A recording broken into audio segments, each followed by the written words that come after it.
Press वार्ता में आप सबका बहुत बहुत अभिनंदन, स्वागत। और इस प्रेस वार्ता के लिए आप सबके समक्ष मंच पर विराजमान भारतीय जनता पार्टी के वरिष्ठ नेता, पार्टी के माननीय राष्ट्रीय उपाध्यक्ष, साथ ही साथ राज्यसभा में पार्टी के मुख्य सचेतक, और आप सब जानते हैं कि लंबे समय से आप झारखंड के कार्यकर्ताओं का मार्गदर्शन संगठन प्रभारी के रूप में कर रहे हैं। ऐसे डॉक्टर लक्ष्मीकांत वाजपेयी जी का मैं स्वागत करता हूं, अभिनंदन करता हूं। उनकी बाईं ओर हमारे प्रदेश के महामंत्री, पार्टी के वरिष्ठ नेता श्री मनोज कुमार सिंह जी उपस्थित हैं, मैं उनका भी स्वागत करता हूं। मेरी दाईं ओर हमारे पार्टी की प्रदेश की प्रवक्ता बहन सुश्री राफिया नाल उपस्थित हैं, मैं उनका भी अभिनंदन करता हूं। और ज्यादा समय न लेते हुए मैं माननीय महोदय से आग्रह करता हूं कि आप सबके बीच आकर की बात। आप सभी का मैं अपनी ओर से हार्दिक अभिनंदन करता हूं, स्वागत करता हूं। आज का जो मुख्य विषय, जो प्रदर्शन आज पूरे झारखंड में हुआ है, और झारखंड में नहीं, जहां जहां इंडी गठबंधन या उनके समर्थकों की सरकार है, उन सरकारों से मांग करने के लिए हमारे कार्यकर्ता यहां पर डीसी के और जगहों पर जिला मजिस्ट्रेट के कार्यालय तक गए। भारत सरकार ने पहलगाम की दुखद घटना के बाद, शायद पहलगाम जैसी घटना इतिहास में पहले कभी नहीं हुई होगी, जाति पूछी, धर्म पूछा, कपड़े उतरवाए, कलमा पढ़वाने की कोशिश की, और इसके बाद पत्नी के सामने पति की हत्या। इससे ज्यादा नृशंसता नहीं हो सकती जो पहलगाम में घटी। उसके विरोध में भारत सरकार तमाम कदम उठा रही है। पहला कदम उठाया था 25 अप्रैल को पाकिस्तानी वीजा पर हिंदुस्तान में रहने वाले 16 प्रकार का वीजा है, जिसमें से 14 वीजा को उन्होंने स्पष्ट कहा कि इन वीजा पर जो लोग भी हैं इनको पाकिस्तान जाना होगा। जाने का रास्ता भी एक मार्ग बताया गया था, अटारी बॉर्डर से होकर उनको वापस जाना होगा, जिससे रिकॉर्डेड रहे।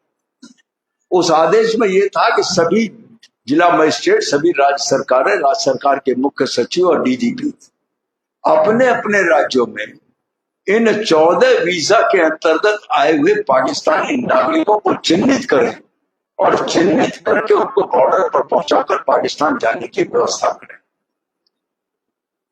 लेकिन कुछ राज्य सरकारों ने नहीं किया। इसमें लंबे अवधि का वीजा और विदेश मंत्री का वीजा और राजनयिक और ऑफिशियल वीजा के अलावा सभी वीजाओं को प्रतिबंधित किया गया है, निलंबित किया गया है। अटारी बॉर्डर खुला रहेगा, यह भी स्पष्टीकरण भारत सरकार ने दोबारा किया है, इस पर्पज विशेष से कि जो हिंदुस्तान से पाकिस्तानी नागरिक जाएंगे वहां पाकिस्तान, या कोई पाकिस्तान से हिंदुस्तानी नागरिक हिंदुस्तान आएंगे, इस पर्पज विशेष के लिए अगले आदेश तक अटारी बॉर्डर खुला रहेगा। आज उसी के संदर्भ में यह कार्यक्रम हुआ, और झारखंड की सरकार ने एक भी पाकिस्तानी व्यक्ति अभी तक चिन्हित नहीं किया। विभिन्न राज्य सरकारें अपने यहां से चिन्हित कर रही हैं और उनको भेजने की व्यवस्था कर रही हैं। इस मांग को लेकर आज कार्यकर्ता गए थे, और खेदजनक स्थिति यह है, पूर्व सूचित कार्यक्रम था, डीसी ने ज्ञापन लेने को नहीं थे, एसडीओ भी नहीं थे, एक मजिस्ट्रेट को उन्होंने ज्ञापन लेने को कहा है। मैं समझता हूं कि ये लोकतांत्रिक प्रक्रिया है, और उस पर डीसी का इतना सत्ता का भक्त होना, अंधभक्त होना, ये भी उचित नहीं है, और कम से कम मैं तो इसकी निंदा करता हूं। लोकतंत्र में उनको ज्ञापन लेना चाहिए, सामान्य प्रक्रिया उसका पालन होना चाहिए था, उन्होंने नहीं किया है। और फिर ऐसे लोग, अगर मैं कहूं तो क्षमा चाहते कहना चाहता हूं, सत्ता के साथ इनकी निष्ठा में परिवर्तन होती है। आप नहीं तो कल कहीं और भी खड़े दिखेंगे, ऐसा मुझे विश्वास है। इसके साथ साथ मैं एक बात और कहना चाहता हूं। कल कांग्रेस के माननीय अध्यक्ष आ रहे हैं, और उससे साथ जोड़ते हुए कहूंगा कि आतंकवाद और पहलगाम की घटना पर कांग्रेस पार्टी का दोहरा चरित्र उजागर हुआ है। इसके पहले भी आतंकवाद पर कांग्रेस पार्टी कितना विनम्र रही है आतंकवादियों के खिलाफ, ये आप सबकी जानकारी में है। सर्वदलीय बैठक बुलाई भारत सरकार ने पहलगाम की घटना के बाद। वहां तो कांग्रेस ने कहा कि हम भारत सरकार के सभी कदमों का समर्थन करेंगे, लेकिन कुछ दिन नहीं बीते कांग्रेस का असली चेहरा बेनकाब होकर सामने आने लगा है। मुख्यमंत्री जी का, पंजाब के एक्स सीएम श्री चन्नी जी का बयान देख लें, और उनका तो आज जिसका कोई संदर्भ नहीं था, ये कहना कि सर्जिकल स्ट्राइक हुई नहीं, जबकि सर्जिकल स्ट्राइक पर पुलवामा के विरुद्ध मामले में पाकिस्तानी संसद में सरकार के मंत्री ने फ्लोर पर खड़े होकर स्वीकार किया था कि यह घटना हुई है। यानी पाकिस्तान की सरकार का मंत्री संसद में स्वीकार कर रहा है, और हिंदुस्तान में कांग्रेस पार्टी के लोग उसके बारे में भ्रम पैदा करने का काम कर रहे हैं। आज उत्तर प्रदेश के कांग्रेस पार्टी के अध्यक्ष का भी एक बयान है, अजय राय जी का। उन्होंने राफेल पर नींबू और मिर्च टांगकर उसको के ऊपर दिखाया। उस राफेल पर, जिसको अभी एक एक्सप्रेस हाईवे पर चलाकर देश की जनता को और भारत की सेना को आश्वस्त करने का काम रक्षा मंत्रालय ने, भारत सरकार ने किया था कि राफेल भी है और भारत की सेना भी है, चिंता करने की जरूरत नहीं है, पाकिस्तान का जवाब उचित समय पर उचित तरीके से दिया जाएगा। लेकिन अजय राय ने उसका भी मजाक उड़ाया, और स्वस्तिक बनाकर जो पूजा की थी रक्षा मंत्री जी ने फ्रांस में, उसको भी उन्होंने कहा। एक आम व्यक्ति अगर गाड़ी खरीदता है तो गाड़ी के बोनेट पर स्वस्तिक बनाकर, ओम बनाकर, कुछ ना कुछ फूल पत्र चढ़ाकर भगवान की पूजा करता है, तब वो गाड़ी को लेकर चलता है, और गाड़ी के पहिए के नीचे नींबू रखता है, जिससे कि नींबू फट जाए तो संभावना टल जाए। ये एक आस्था विश्वास की बात है। अब राफेल जैसे उच्च कोटि के लड़ाकू विमान को खिलौना बताने का काम जिस व्यक्ति ने किया है, वो व्यक्ति है कांग्रेस का उत्तर प्रदेश का अध्यक्ष। भारत की जितनी भी सेना की विंग है, चाहे नौसेना हो, चाहे वायुसेना हो, चाहे थल सेना हो, उसके जो ध्येय वाक्य हैं वो भारत के वेद और पुराणों के जो वाक्य हैं वो उनके ध्येय वाक्य के रूप में है। लेकिन आज तो पराकाष्ठा और हुई कि पहले कांग्रेस ने राम सेतु को काल्पनिक बताया था, अब राहुल गांधी जी ने भगवान राम को काल्पनिक बताकर संसार के करोड़ों राम में आस्था रखने वाले हिंदुओं की भावनाओं के साथ कुठाराघात करने का काम किया है। कांग्रेस पार्टी चाहे पहलगाम में की घटना पर उन विधवाओं का जो दुर्भाग्यपूर्ण परिस्थिति में वैधव्य की तरफ गई, उनका और उनके परिवारों का और हिंदू समाज का अपमान करने का लगातार काम कर रही है।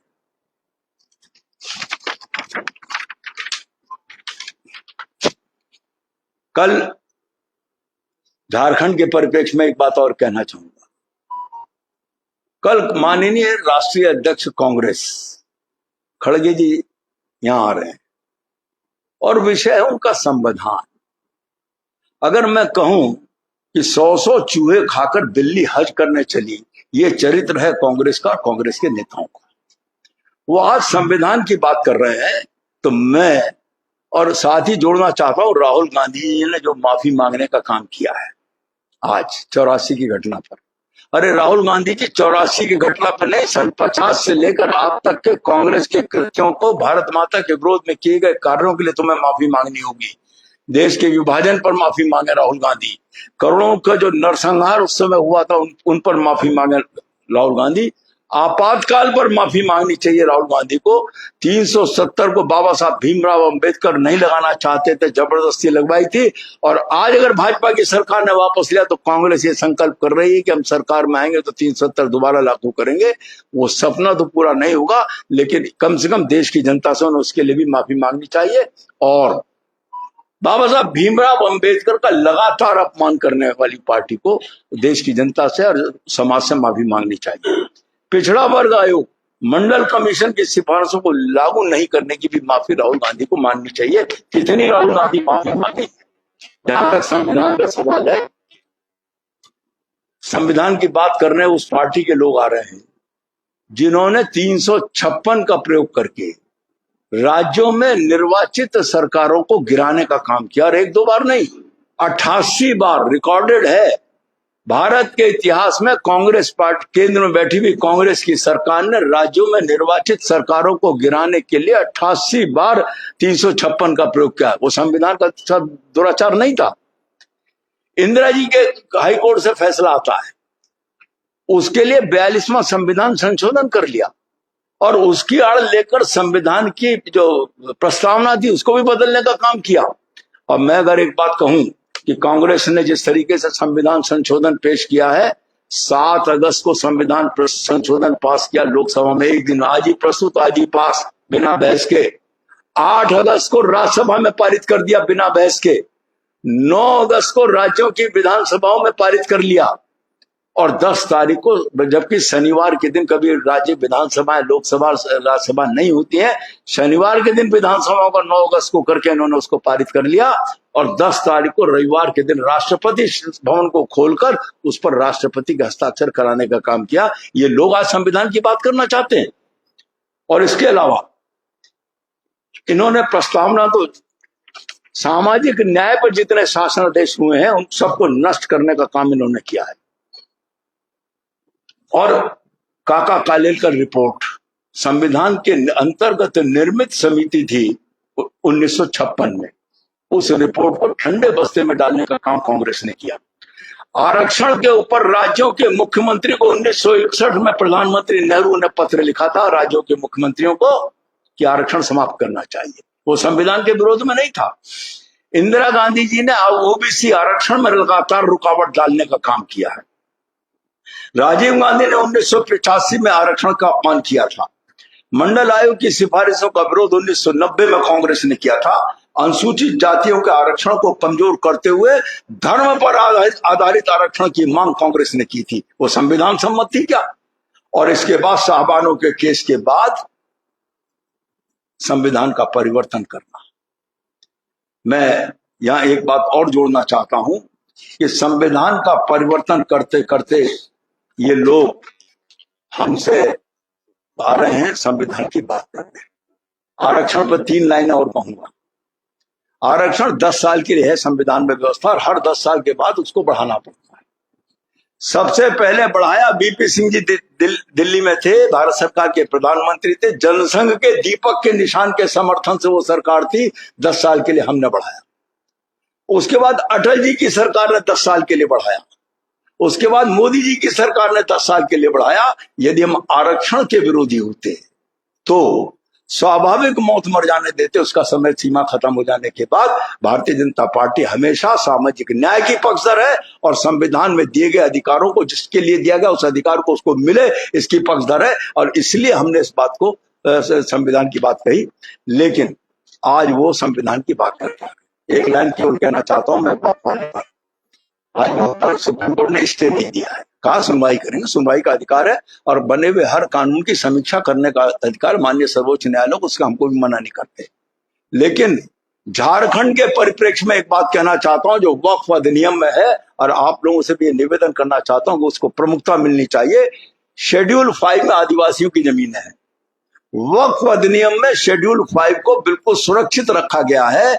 आदिवासियों की जमीन पर कोई आंच नहीं आएगी, उनके अधिकार यथावत बने रहेंगे। ये हमने वक्फ अधिनियम में कह के हम चले हैं। कुल मिलाकर आज जो ये प्रदर्शन था, इस प्रदर्शन में हमने गैर भाजपाई सरकार वाले राज्यों में जिला केंद्रों पर प्रदर्शन करके भारत सरकार द्वारा पहलगाम की घटना के बाद 25 अप्रैल को जारी के शासनादेश को लागू करने के लिए विभिन्न वीजाओं पर आधारित पाकिस्तान के नागरिक जो भारत में हैं उनको चिन्हित करके बाहर निकालने की कार्रवाई करने की मांग की है हमने। कल जो संविधान के लिए आ रहे हैं आदरणीय खड़गे जी, मैं केवल इतना ही कहना चाहता हूं, एक पार्टी के राष्ट्रीय अध्यक्ष हैं, इतिहास साक्षी है कांग्रेस ने हमेशा संविधान का दुरुपयोग किया है अपने लिए। संविधान का देश हित में कभी उपयोग नहीं किया उन्होंने, अपनी पार्टी और अपने नेताओं के हक के लिए उन्होंने उसका दुरुपयोग किया है। वो कम से कम संविधान की दुहाई देने का नाम है, और देंगे भी तो देश की जनता उनका विश्वास नहीं करेगी और समय आने पर इसका जवाब दीजिएगी। धन्यवाद।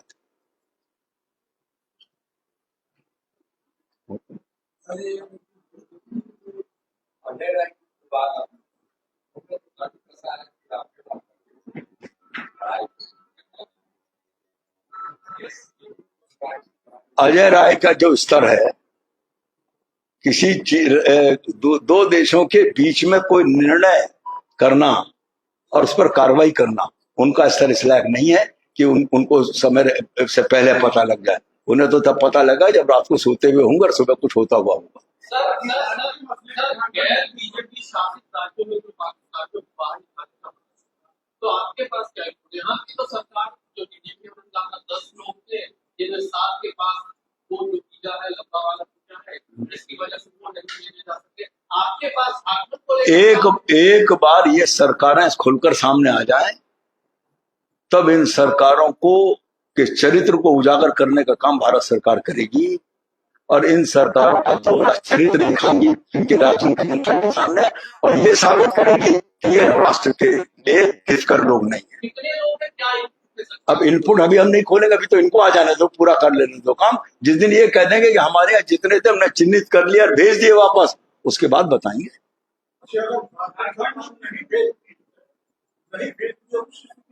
उसकी स्थिति का निर्णय झारखंड की धरती पर नहीं होगा, दिल्ली में होगा। जो निर्णय करना होगा सरकार करेगी।